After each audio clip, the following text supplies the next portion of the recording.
प्रिय विद्यार्थियों, मैं सुनील प्रभाकर हमारे YouTube चैनल प्रभाकर क्लासेज पर आपका हार्दिक स्वागत करता हूं। बच्चों, आज हम हिंदी व्याकरण में शब्द और पद को जानेंगे। शब्द और पद। सबसे पहले हमें यह पता होना चाहिए कि शब्द क्या है। शब्द हम कहेंगे कि वर्णों के सार्थक मेल से बनी इकाई को शब्द कहा जाता है।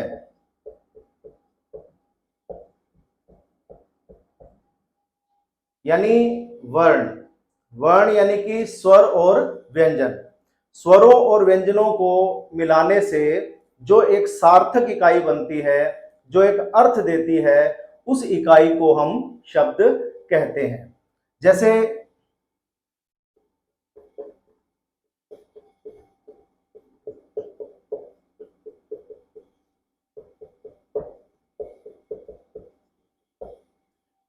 जैसे ये सारे वर्ण हैं, इसमें कुछ स्वर हैं और कुछ व्यंजन हैं। इन वर्णों को मिलाने से एक सार्थक इकाई जो बनी, वो बनी पुस्तक।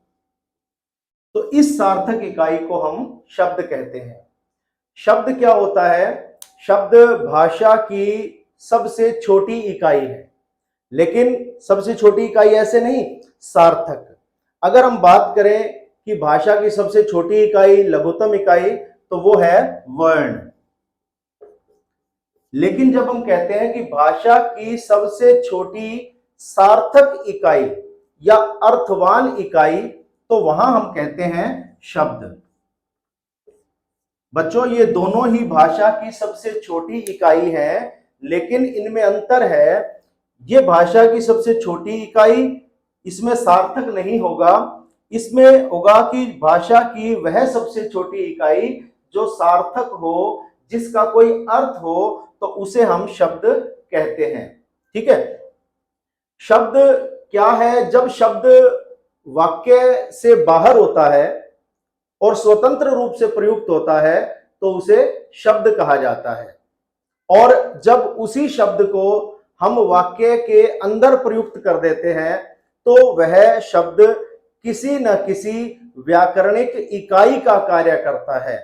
उस समय शब्द शब्द न कहलाकर पद कहलाता है। जैसे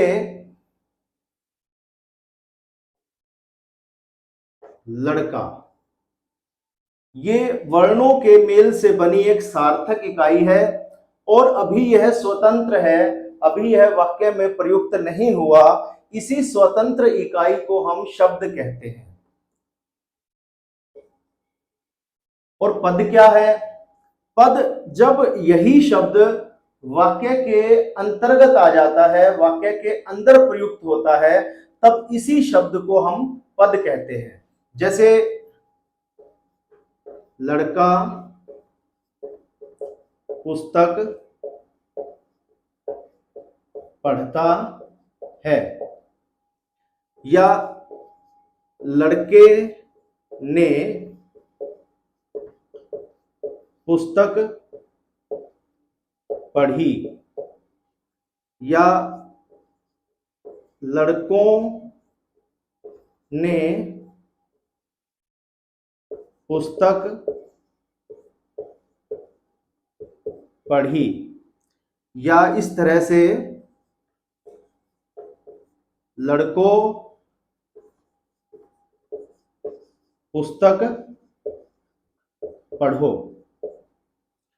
अब आप ये चार वाक्य देखिए। इन चार वाक्यों में ये लड़का शब्द बार बार आ रहा है। जैसे ये लड़का शब्द है, ये एक पद है, पुस्तक भी एक पद है, पढ़ता भी एक पद है, और है भी एक पद है। क्योंकि ये चारों शब्द अब वाक्य के अंतर्गत प्रयुक्त हो चुके हैं, इसलिए इन्हें शब्द नहीं कहा जाएगा, इनको पद कहा जाएगा। ठीक है, ये भी सारे पद हैं क्योंकि ये वाक्य के अंतर्गत आ चुके हैं। अब इसमें जो एक अलग बात है वो ये है कि ये जो लड़का शब्द है, इस लड़का शब्द का अगर आप शब्दकोश में अर्थ देखेंगे तो आपको इसका अर्थ मिल जाएगा। ठीक है, ऐसे शब्द जिनका शब्दकोश में अर्थ मिल जाता है, ऐसे शब्दों को हम कहते हैं कोशीय शब्द। कोशीय, कोशीय का मतलब है जिन शब्दों का अर्थ कोश में प्राप्त हो जाता है। कोश शब्दकोश को कहते हैं, यानी डिक्शनरी। ठीक है, हिंदी की जो डिक्शनरी है उसमें आप लड़का शब्द देखेंगे तो आपको मिल जाएगा और उसमें आपको उसका अर्थ मिलेगा। लेकिन यही जो बाकी जो 3 शब्द हैं, लड़के, लड़का का लड़के बन गया, लड़का का लड़कों बन गया, यहां लड़कों बन गया, तो ये जो 3 है ये इसी लड़का मूल शब्द के परिवर्तित रूप हैं, बदले हुए रूप हैं, जो वाक्य में किसी ना किसी कारण से बदले हैं। तो इन बदले हुए रूपों को आप शब्दकोश में नहीं देख पाएंगे, ये शब्द आपको शब्दकोश में नहीं मिलेंगे, ना इनका अर्थ मिलेगा। तो ऐसे शब्द जो अर्थवान तो होते हैं, सार्थक तो होते हैं, लेकिन उनका अर्थ शब्दकोश में नहीं मिलता और वे किसी मूल शब्द के बदले हुए रूप होते हैं, ऐसे शब्दों को व्याकरणिक शब्द कहा जाता है। व्याकरणिक शब्द यानी कि जो शब्द व्याकरण की दृष्टि से महत्व रखते हैं परंतु शब्दकोश में आपको वो सीधे नहीं मिलेंगे, उनका मूल रूप मिलेगा, तो ऐसे शब्दों को व्याकरणिक शब्द कहा जाता है। तो ये तीनों व्याकरणिक शब्द हैं, यानी कि आप इसको पद कहेंगे। ठीक है, इसके बाद एक बात आपको कहीं शायद कंफ्यूज कर रही हो कि यहां लड़कों में ओ की मात्रा के ऊपर बिंदु लगाया गया है लेकिन यहां नहीं लगाया गया है। तो ये बिल्कुल सही है। आप ध्यान रखें, जब हम किसी शब्द का बहुवचन रूप प्रयुक्त करते हैं तो हम ओ की मात्रा के साथ बिंदु लगाते हैं। जैसे दुकान, उसका अगर हम दुकानों शब्द लिखते हैं तो उस पर बिंदु लगाएंगे। अगर हम लड़कियां, उसका लड़कियों लिखेंगे तो उस पर बिंदु लगाएंगे। लेकिन जब हम किसी को संबोधित करते हैं, किसी को इस तरह बोलकर पुकारते हैं, तो वहां हम ओ की मात्रा के ऊपर बिंदु नहीं लगाते। यही शुद्ध रूप है, इसलिए आप कंफ्यूज न हो। इसके बाद बात आती है पद के भेद की।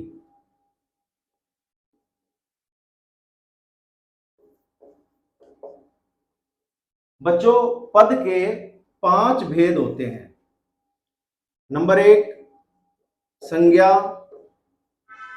नंबर 2 सर्वनाम, नंबर 3 विशेषण, नंबर 4 क्रिया और नंबर 5 अव्यय।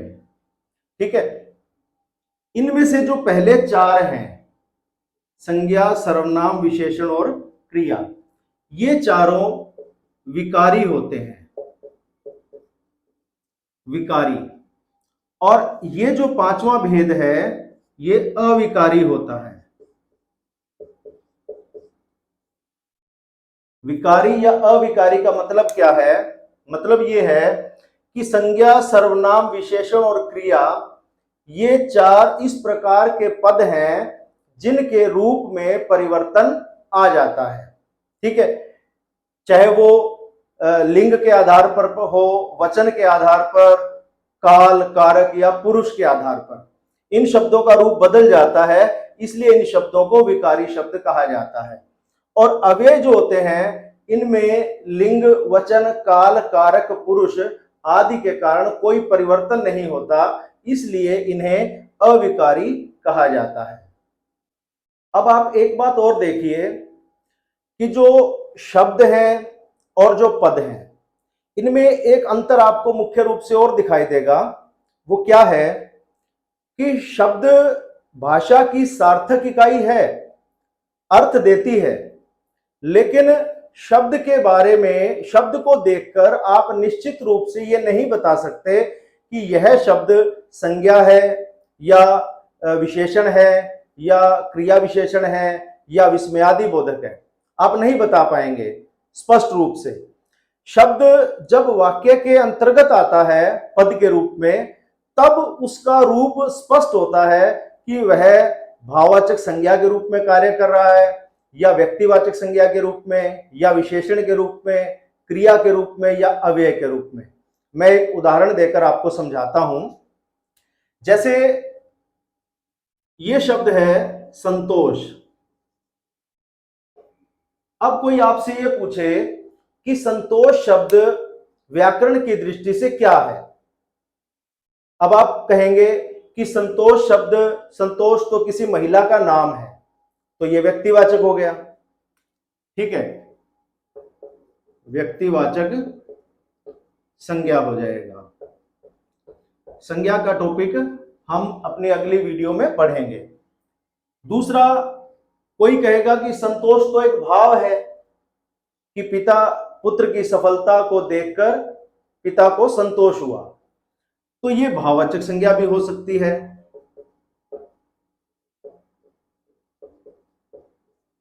ठीक है, इसी तरह एक उदाहरण और है। जैसे अच्छा शब्द है।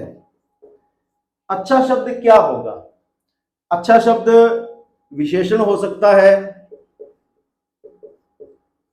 कौन सा विशेषण? गुणवाचक। जैसे वह अच्छा बच्चा है, तो अच्छा विशेषण हो जाएगा। अच्छा शब्द और क्या हो सकता है? अच्छा शब्द क्रिया विशेषण भी हो सकता है।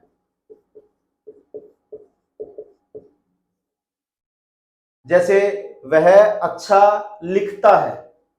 ठीक है, अच्छा लिखता है, तो लिखना क्रिया की विशेषता बता दी, तो वहां अच्छा शब्द वह की विशेषता नहीं बता रहा, अच्छा शब्द लिखने की विशेषता बता रहा है, क्रिया की विशेषता बता रहा है, इसलिए अच्छा शब्द वहां क्रिया विशेषण होगा, वो विशेषण का कार्य नहीं करेगा। अच्छा शब्द विस्मयादि बोधक भी हो सकता है। विस्मयादि बोधक अव्यय।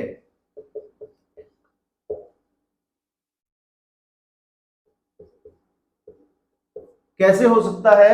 दो प्रकार से हो सकता है। जैसे अच्छा शब्द हम यूं कहें कि अच्छा तुम वहां गए थे, तो अच्छा जो है वो विस्मय का बोध देता है, हैरानी का, आश्चर्य का बोध कराता है। तो अच्छा जो शब्द है इसको हम कहेंगे कि ये विस्मयादि बोधक में विस्मय सूचक शब्द है। ठीक है। दूसरा, अच्छा जो शब्द होता है वो सहमति के लिए भी आता है। जैसे कोई ये कहे तुम वहां चले जाना, और हमने उत्तर दिया अच्छा, तो ये जो अच्छा है ये आश्चर्य का बोध नहीं कराता, ये सहमति का बोध कराता है, तो ये सहमति सूचक है।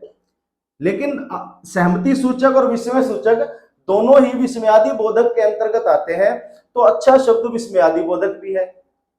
तीसरा उदाहरण देखिए, है शब्द है। है शब्द किस तरह से प्रयुक्त होता है? क्रिया है ये। ठीक है, क्रिया का एक रूप है। क्रिया का कौन सा रूप है ये वर्तमान काल है, वर्तमान का बोध कराता है। बहुवचन रूप है। जैसे वे खेल रहे हैं, तो है पर बिंदु आ गया, बहुवचन हो गया। वे खेल रहे हैं, ये जो है ये होना एक क्रिया है। होना क्रिया, होना क्रिया का एक रूप है, ये वर्तमान कालिक रूप है और बहुवचन में है। दूसरा क्या हो सकता है जो है विस्मयादि बोधक हो सकता है। कैसे? अभी हम देखते हैं।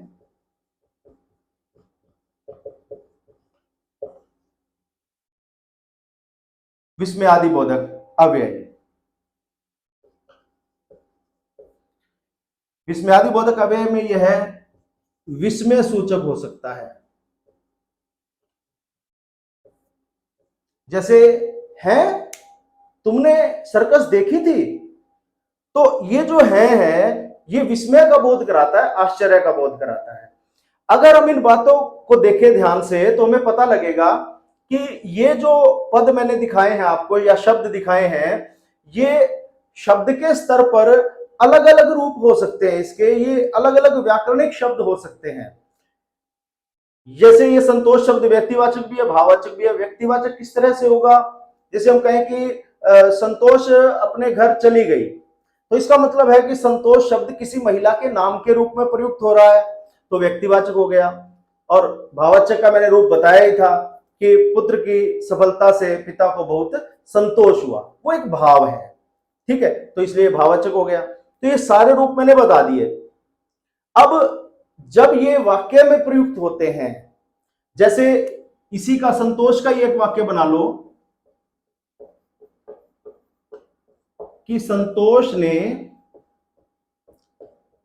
अपना काम पूरा कर लिया। अब आपसे पूछा जाए कि इस वाक्य में ये जो संतोष शब्द है ये व्याकरण की दृष्टि से क्या है? आप कहेंगे कि ये संज्ञा है और संज्ञा में भी व्यक्तिवाचक है। अब कोई कंफ्यूजन नहीं है, अब कोई इसका दूसरा रूप नहीं है कि ये भाववाचक भी हो सकती है, ऐसा यहां नहीं हो सकता, क्योंकि यहां ये स्पष्ट दिख रहा है। तो यही अंतर होता है शब्द और पद में कि जब हम शब्द को देखते हैं तो वो अपना पूरा इंट्रोडक्शन, पूरा परिचय शब्द जो है वो नहीं दे पाता। वो कहीं ना कहीं अलग अलग यूं कह लीजिए कहीं ना कहीं वो विभिन्नताएं लिए हुए होता है, परंतु जब शब्द पद के रूप में प्रयुक्त हो जाता है तो उसका स्थान और उसकी जो स्थिति है वो स्पष्ट हो जाती है कि भाई इस संदर्भ में ये जो शब्द है ये कौन से पद का कार्य कर रहा है, ये व्यक्तिवाचक संज्ञा का कार्य कर रहा है और किसी का नहीं कर रहा। ठीक है, जैसे रमेश अच्छा लिखता है। अब इस वाक्य में आप देखिए ये जो अच्छा शब्द है, अब अच्छा शब्द हमारे दिमाग में हमेशा रहता है कि ये विशेषण है, लेकिन आप देखिए विशेषण क्या होता है? जो संज्ञा या सर्वनाम की विशेषता बताता है। यहां जो अच्छा शब्द है ये इस संज्ञा की विशेषता नहीं बता रहा। यहां ये नहीं बताया गया कि रमेश अच्छा है, यहां ये बताया गया है कि रमेश अच्छा लिखता है। तो ये जो लिखना क्रिया है, इस क्रिया की विशेषता बता रहा है ये शब्द। इसलिए जो शब्द क्रिया की विशेषता बताता है वह शब्द क्रिया विशेषण होता है, वो विशेषण नहीं होता। तो यहां अच्छा शब्द क्रिया विशेषण है, लेकिन अकेला शब्द के रूप में हम देख रहे थे तो वो विशेषण भी हो सकता है, क्रिया विशेषण भी हो सकता है, विस्मयादि बोधक भी हो सकता है। तो अब आप समझे कि शब्द क्या है और पद क्या है। मैं एक बार दोबारा बता देता हूं कि शब्द भाषा की सबसे छोटी सार्थक इकाई है। शब्द स्वतंत्र रूप से प्रयुक्त होता है और वाक्य से बाहर होता है। वही शब्द जब वाक्य के अंग के रूप में प्रयुक्त होता है तो वह किसी व्याकरणिक इकाई का कार्य करता है, तो ऐसे शब्द को पद कहा जाता है। तो प्यारे बच्चों, मुझे उम्मीद है कि शब्द और पद इन दोनों को आपने अच्छे से समझा, इसके अंतर को आप समझे होंगे।